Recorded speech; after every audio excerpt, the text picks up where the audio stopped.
Bienvenue sur le premier épisode du podcast Émerveillant en route. Aujourd'hui, je vais vous partager ma première expérience de voyage solo.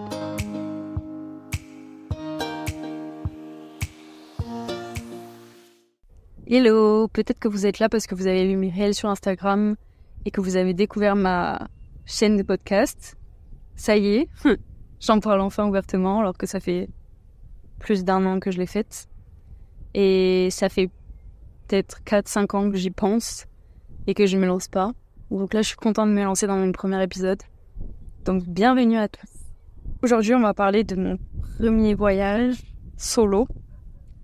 Pourquoi j'ai voulu voyager solo? Pourquoi ma première fois a été à 25 ans et pas avant et pas plus tard? Pourquoi cette destination? Qu'est-ce que j'ai retenu de ce voyage? Qu'est-ce qui a bousculé mes habitudes?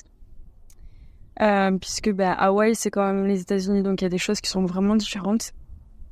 Et au début du voyage, j'ai noté quand même pas mal de choses qui m'ont sorti de ma zone de confort ou de mes habitudes, clairement. Pour commencer, donc j'ai fait mon premier voyage solo il y a environ 1 mois. J'ai fini mon premier voyage solo il y a environ 1 mois, mais je l'ai commencé il y a 2 mois. Donc à mes 25 ans. À la fin de l'année 2024, j'ai décidé que j'allais partir. L'idée de la destination est arrivée assez rapidement, mais l'idée première c'était de partir parce que mon contrat allait se terminer, parce que j'avais les moyens financiers, faut pas se mentir non plus. C'est une manière de créer un nouvel objectif après ce contrat et de créer une dynamique. Je savais pas laquelle encore. Pourquoi je l'ai pas fait avant? Première chose, les moyens financiers.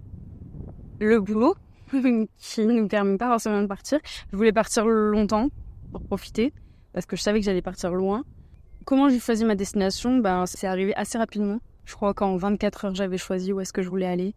J'avais fait une petite liste des endroits de rêve. Premier, Hawaï. Ça a toujours été ma destination de rêve. Mais ça restait en haut de la liste, sans pourtant l'envisager comme une vraie destination. Alors, j'ai aussi écrit la Nouvelle-Zélande, la Patagonie, l'île de Pâques, le Japon. Après, j'ai pensé aussi à faire un road trip en Europe. Et j'ai discuté avec ma mère qui m'a dit « Tu sais, l'Europe, tu pourrais y retourner autant que tu veux. » Le Japon aussi, c'est pas très loin quand même de la France, donc c'est pas hyper compliqué. Par contre, les 2 destinations qui restaient, c'était la Nouvelle-Zélande et Hawaï. Hawaï restait quand même toujours présent, mais toujours irréalisable dans ma tête. Ça allait juste être un rêve toute ma vie, pour moi. Du coup, je regarde la Nouvelle-Zélande et je regarde les températures à l'époque où je partais. Et en fait, Hawaï était la bonne destination parce qu'il faisait vraiment bon, comparé à la Nouvelle-Zélande où il faisait même plus froid que là où j'habite. C'est comme ça que Hawaï est arrivé. Franchement, j'y croyais pas du tout. Mais j'ai trouvé plein de choses pendant que j'organisais ce voyage. Déjà l'idée que peut-être que agent de voyage pourrait m'intéresser parce que j'adore organiser. Du coup, c'est mon métier, organiser des événements. Et du coup, j'ai organisé mon voyage pendant 4 mois. Ça a été trop fun. Vraiment, j'ai adoré. C'était génial. Et du coup, j'ai discuté avec la personne qui m'a aidé à organiser mon voyage. Et du coup, elle va m'expliquer un peu les détails de son métier, mais c'est pour un autre sujet. Ensuite, pourquoi j'ai choisi cette destination? Hawaï. Je pense que j'ai été influencée depuis le début par Lilo et Stitch, qui est mon film animé préféré depuis toujours. J'aime la montagne, mais pas trop. En fait, j'aime pas que la montagne, j'aime pas que la mer, j'aime bien le mélange de tout. Puis il y a l'air d'avoir une vibe, quelque chose de, je sais pas, hyper convivial, hyper festif. Détente aussi, ça c'était très important. Et je crois que j'ai vu un signe aussi. Après avoir réservé mon voyage, il y a 2 des influenceuses que je suis, donc Devi Bration et Justine Accessible, qui y sont allées. Et il y a une fille que je suis depuis au moins 10 ans, qui a fait des vidéos sur YouTube qui s'appelle Ava Jules. Est-ce que j'ai eu peur de partir? J'avoue que j'ai pas eu peur pour ce voyage. Je suis partie sans penser au fait que j'allais partir seule. Juste, je me suis dit, je vais partir à cet endroit. Et après, tout le monde me disait, mais pourquoi tu pars pas avec quelqu'un et tout ça? En fait, c'est juste parce que j'avais envie de partir. C'était aussi une manière pour moi de construire quelque chose d'autre. et de vivre cette expérience seule. Bien évidemment, on ne vit jamais une expérience seule puisque on rencontre du monde. Mais l'idée, c'était de pas partir avec quelqu'un que je connaissais. Je crois que j'ai eu peur peut-être une semaine avant. En mode, je réalisais où est-ce que j'allais aller. Je réalisais que je partais seule. Et je crois que le truc dont j'avais le plus peur, c'était la douane. L'avion et la douane. Parce que l'avion, on ne sait pas ce qui peut se passer. Et la douane, parce que vraiment, j'avais vraiment pas envie de m'y retrouver. Pour vous spoiler un petit peu, je me suis retrouvée à la douane après 20 heures de vol, enfin 20 heures de trajet plutôt, sans avoir dormi, à devoir parler anglais pour la première fois de ma vie, même si j'ai un bon niveau à l'école, j'ai jamais été dans la situation où je devais parler en anglais seule. J'avais toujours ma sœur pour parler en anglais. Donc, voilà, première fois que je suis confrontée à ça, à la vie réelle, pas à des exercices qu'on voit en cours. Et du coup, j'ai dû parler en anglais. Catastrophique. Je ne comprenais rien à ce que la femme me disait. J'arrivais à peine à répondre. Vraiment, je me suis dit, oulala, ça va être long les mois à parler en anglais. Je me suis retrouvée du coup dans une pièce où on m'a enlevé mon téléphone, mon passeport. On n'avait plus d'heure. Alors, j'avais aucune idée de ce que je faisais là. Et j'avais aucune idée de quelle heure il était, combien de temps il me restait avant le prochain vol. Parce que oui, c'était ma première entrée sur le territoire américain. Et je pense que j'ai été choisie parce que j'étais seule, que je galérais un tout petit peu à parler anglais et que je venais pour un mois. Et ça faisait beaucoup de choses pour eux. Donc j'ai dû montrer mon compte en banque, combien j'avais payé pour le voyage. J'ai dû montrer mon billet retour. J'ai dû prouver que j'avais des logements, plein de choses comme ça. Mais le monsieur a été assez sympa. Et j'ai pu checker l'heure quand j'ai montré mon compte en banque. Donc je savais qu'il me restait encore 3 heures, donc j'avais largement le temps. Mais je vous cache pas que ça m'a assez stressée, quand même. L'entrée sur le territoire américain. J'espère qu'on n'est pas aussi peu chaleureux en France, mais bon. Une fois cette épreuve passée, j'ai la chance de recroiser un monsieur qui me demande où est-ce que je vais. Je lui dis Honolulu, en bonne française. Et il me dit redis. Et du coup, je dis bien Honolulu. Et il me dit non, on dit Analolo. Et du coup, il était mort de rire, mais il savait que j'étais française. Du coup, il m'a un peu parlé français. En vrai, ça m'a détendu. C'était vraiment à la sortie de cette interview, entre guillemets, avec la douane. Donc, ça m'a vraiment détendu. C'était chouette. Parlons aussi de l'avantage de partir toute seule. L'avantage, c'est que c'est plus facile pour rencontrer des gens, je trouve. Quand on est en groupe, les gens, s'il y a une personne seule, elle viendra pas nous voir facilement. Et nous, on n'ira pas forcément voir des personnes parce que soit on aura peur de gêner la personne, soit parce qu'on est bien dans notre groupe. Mais du coup, le fait de partir seul, en fait, on parle à tout le monde.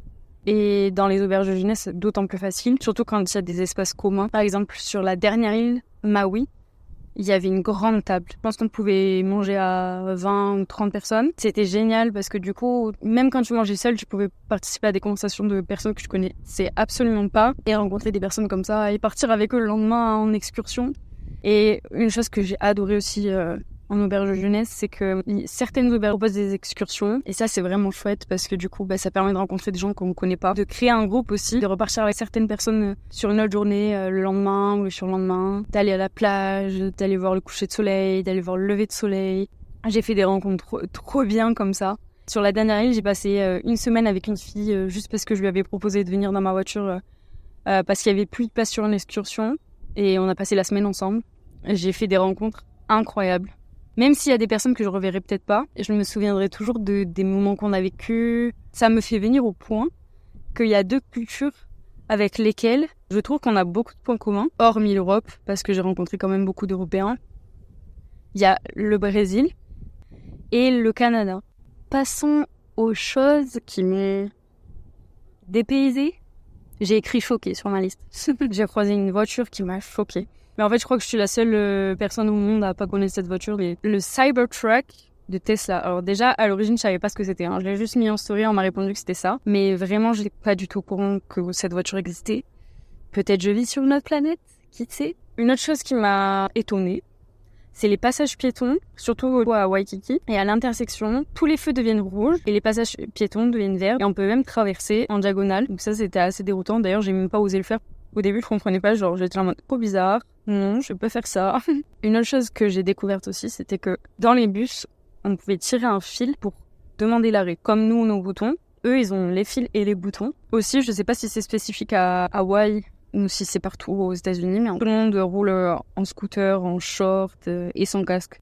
Parlons aussi d'une chose, la température. Il faisait 24, ressenti 40.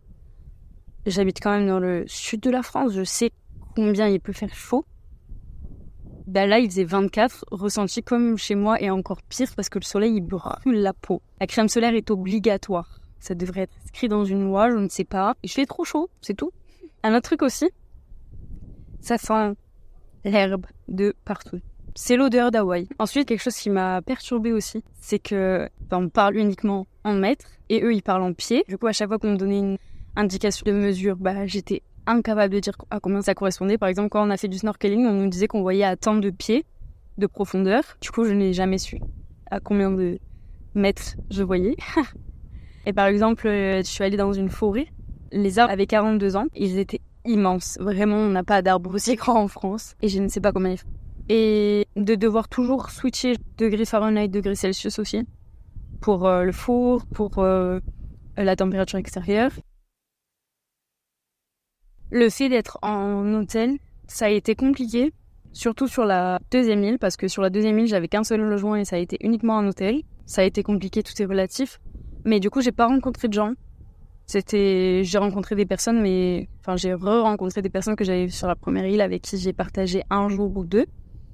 Et du coup, j'ai pas vécu la même chose, pourtant j'ai vécu des choses de fou. J'ai pris l'avion pour voir la Napali Coast, pour voir la Waimea Canyon de haut, plein de belles choses comme ça. J'ai pris aussi le bateau et c'était incroyable. J'ai fait du snorkeling, j'ai nagé à côté de la Napali Coast. Je l'ai vécu avec des gens puisqu'on était plusieurs sur le bateau, mais j'ai pas forcément parlé avec ces gens.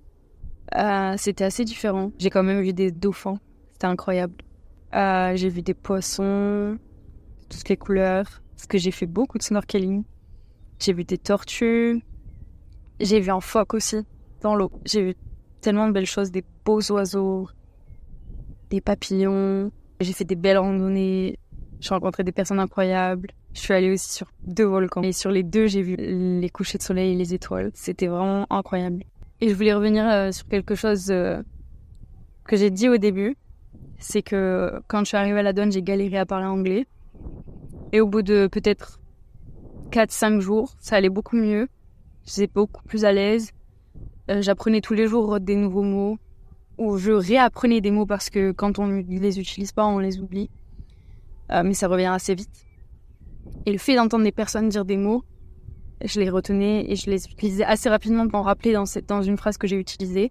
Et j'étais tellement fière parce que sur la dernière île, du coup, l'île où j'ai rencontré vraiment le plus de monde, il y a plein de gens qui m'ont dit mais on dirait pas du tout que c'est la première fois que tu dois parler en anglais, dans un contexte où je suis toute seule bien évidemment.